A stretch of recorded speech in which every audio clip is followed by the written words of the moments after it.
You are born in Europe in 1896, in a quiet rural village where life moves slowly enough that nothing feels like it will ever change, and the world feels distant and harmless. Days pass in repetition, between farmland work, school you barely finish, and quiet streets that make life feel permanent and unbreakable. In 1914, distant political events begin to spread across Europe like invisible pressure, changing conversations in towns that never cared about politics before. What begins as distant news quickly becomes expectation, as young men are told this war will be short, honorable, and finished before life is truly disrupted. Training begins, not with heroism, but with repetition, exhaustion, and discipline that slowly replaces individuality with structure. Over time, repetition becomes routine, and routine becomes fatigue, as men are shaped into soldiers through exhaustion rather than choice. The journey to the front begins silently, as trains carry thousands across landscapes that grow emptier and more unfamiliar with every mile. At the horizon, the world begins to change shape, where silence turns heavier and the land itself looks like it has already been broken. Inside the trenches, time stops behaving normally, becoming a cycle of waiting, distant explosions, and silence that feels more dangerous than sound. And over time, even survival begins to feel distant, as the mind adapts to conditions that should never become normal, until the world outside feels like a memory that no longer belongs to you. By the third day at the front, the sound of bombardment no longer feels distant, because every explosion travels through the mud, through the trench walls, and directly into your chest. After enough shelling, men stop reacting normally, because fear becomes constant, and the human mind slowly runs out of ways to respond to it. Some soldiers begin forgetting simple things, names, dates, conversations, as if the trench slowly erases the parts of life that once felt normal.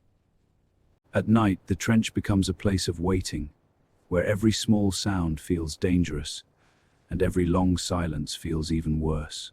Then one night, a single scream breaks the silence, and within seconds, every movement inside the trench becomes desperate. Some react quickly, some freeze completely, and others simply stand still for too long, unable to understand what is happening fast enough.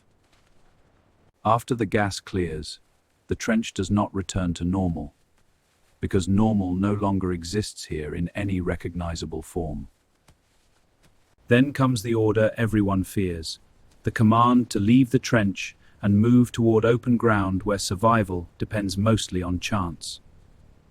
No one feels ready when the attack begins, because courage has very little to do with stepping to a battlefield like this. The first time you take another human life, there is no feeling of victory, only silence inside your mind where thought itself briefly stops.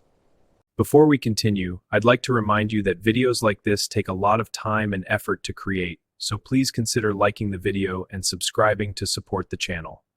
After the first kill, something inside the mind changes permanently, not loudly or dramatically, but in a quiet way that makes everything afterward feel slightly unreal. After the assault ends, no one speaks about victory, because survival itself becomes the only thing that can still be measured. Days begin to blur together, as time loses meaning inside the trenches, where every sunrise feels identical to the one before it. The first winter at the front is not defined by snow, but by cold that slowly removes feeling from the body and clarity from the mind.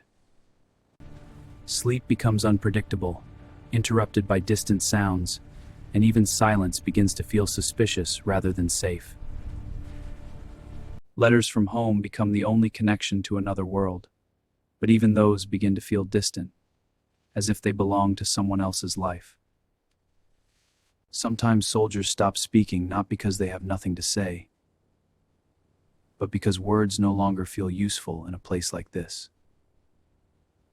The battlefield outside the trench never truly disappears, because even when silent, it continues to exist just beyond the edge of safety. By now, fear is no longer sharp, it becomes a background condition, always present but no longer fully noticed.